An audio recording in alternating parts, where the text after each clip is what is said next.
Well, hey everybody, tonight's project is a single chamber 4-frame mini mating nuke.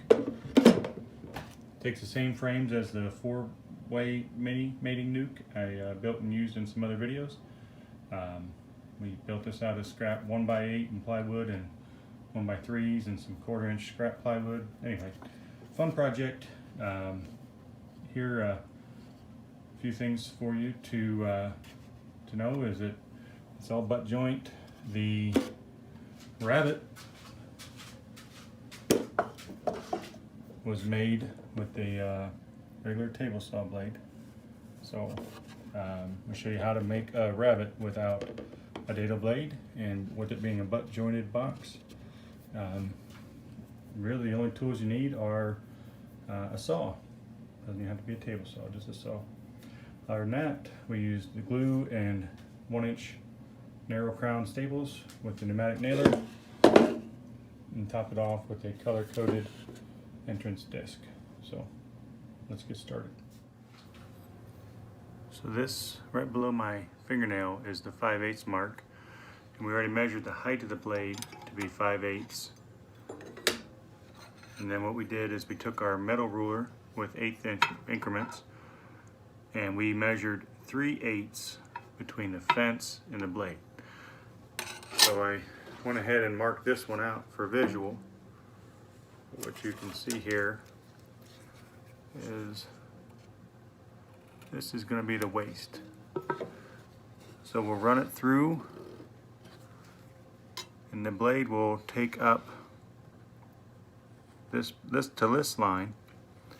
Once we get all of our work pieces cut, then we'll lay it down and we'll set the fence to whatever it wants to be, 5/8 to the outside of the blade, and we'll just finish that cut off against the fence, and that will give us a rabbit without a router or without a dado blade. So if that's something that you want to do, that's a way you can do it. So don't let lack of equipment hold you down or slow you down. If you get really dedicated, you can make a rabbit with a handsaw using this very same technique. You know, if you want to handsaw it, you'd want to make lines to follow all the way. So, you know, you're staying true. And then one of my absolute favorite tools, we're going to clean up with the trim plane. So just to visualize what it looks like, got the frame laid in there, and you see it's just going to be a regular butt joint. And you can use that for a big box or for these minis, but what we'll do is we'll pop a couple 1-inch staples in there just to hold it. We'll throw some glue down that joint, pop a couple staples in, and of course make sure everything's square. But that'll be the case construction, and then we'll move on to the floor and to the lid. We're going to use this scrap 1/4-inch plywood, and it's a little bit wider than the box is. So what we'll do is we'll put the box in between the fence and the blade, knock the fence down. Voila, we have our measurement. Now we'll just rip the plywood and then we'll cut it to length. And you see the box. This is the box. I'm gonna leave just a little bit, probably 1 inch or so, for a landing board. They don't need one, but since I've got the extra plywood, I'll make them a little bit of a landing board. Before I attach the bottom plywood, I am going to drill a 1-inch hole. We'll use a spade bit as soon as I can find my drill. Somebody in this house stole it, and I don't know where it's at, but we'll make it through. And you may have seen other videos where I use these entrance discs. These are, you know, color coded and very simple to use, and we're going to drill that 1-inch opening. That's the size of the hole. And the entrance disc color code will help them orient, and green versus blue. Anyhow, but I think it would be easier to drill the hole before we put the board on. When we do attach the bottom, we're just going to use, probably just going to use 1/2 inch brad staples. If you don't have those, you use what you got.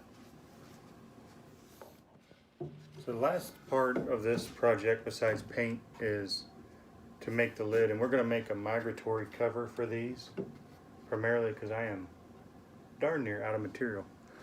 But anyway, what we've done is the same as for the bottom. I moved the fence to assemble this and everything, so I used the box as a guide, and that's going to be the width of the lid. I did bump it out just a little bit, maybe an 1/8 or a 16th or so.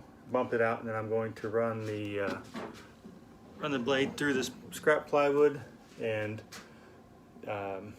we are going to leave it a little bit longer than the box itself, and that's for the migratory handles. So you'll see what we mean there in a little bit. But step one is to get your lid to width.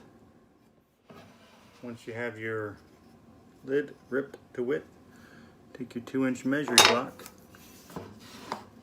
get yourself somewhere closer to 2 inches, and you'll want maybe 6 of these, and you want them to be the width. So I'll actually have to cut these, but you want them to be box width. So we'll take that, make that mark for the width of the box. Take that over to the chop saw, get all those pieces knocked down to width, and then we'll just rip them to 2 inches. Once you have your pieces ripped to width and length, make a U-shaped glue. I don't know why it's U-shaped. It's just what I've always done. Then you take your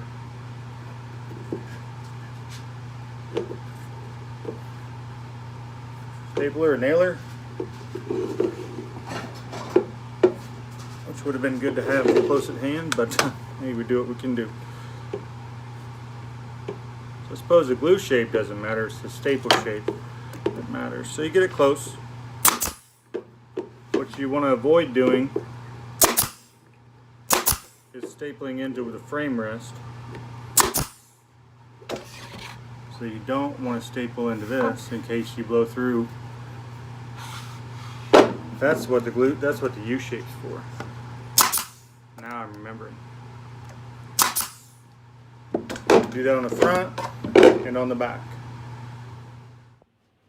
So now we want to get the measurement for the length of our migratory cover. I always keep wanting to call it migratory. Migratory. Anyhow, you don't want it to fit snug as a bug as a rug in a rug, so you just push it a little bit. Push it real good. Just a little bit off your mark. That way, as wood gets painted or swells, you have a little bit of a gap here to work with. And then on the other side, you do the same thing. That's your mark you're going to make. So we made our mark here. We'll take it over to the chop saw, cut it, and then start to assemble the migratory cover. To assemble your migratory cover, glue, brad nails, you've seen this before. Staples, brads, whatever.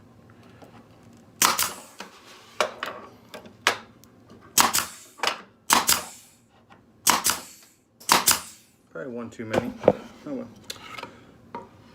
They come in a big pack.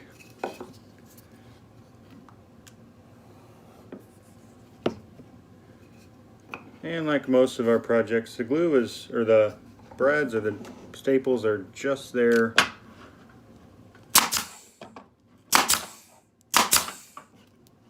to clamp the workpiece until the glue dries. Oh, good thing too, because we missed some. Come to the top.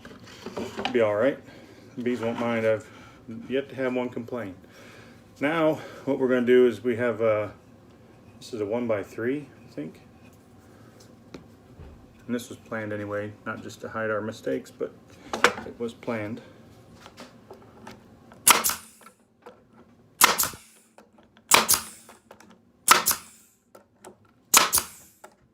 Oh, we're out of staples.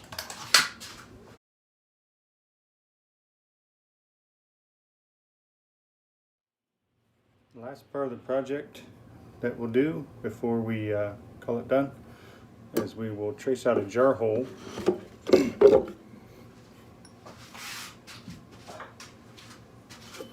Put a jar hole in the lid, in the cover rather. And we'll cut this out with a jigsaw. Well, there it is, folks. A single chamber, 4-frame mini mating nuke. It does take the half-length frame, but what's the advantage of this over that 4x4 4-frame mini mating nuke I've built before? If I want to take advantage of other genetics or something like that, just pick this up, take it with me. Say I've got a friend that's got a bee yard that's got some really good genetics. I can take this there and let them do their thing there, or just an extra one in case the 4-frame or four-way mini mating nukes are full. So the other part is I just had some scrap, and I've been thinking about this project all week, so I wanted to knock it out, and it was a fun project.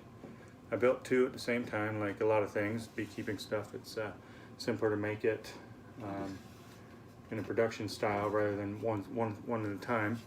Measurements, I just did my best, took my guesses, and sometimes got it right, sometimes I had to cut more or cut less. So anyway, if you see a button down lower right, please hit subscribe. Other than that, thanks for watching, and I hope you found this useful.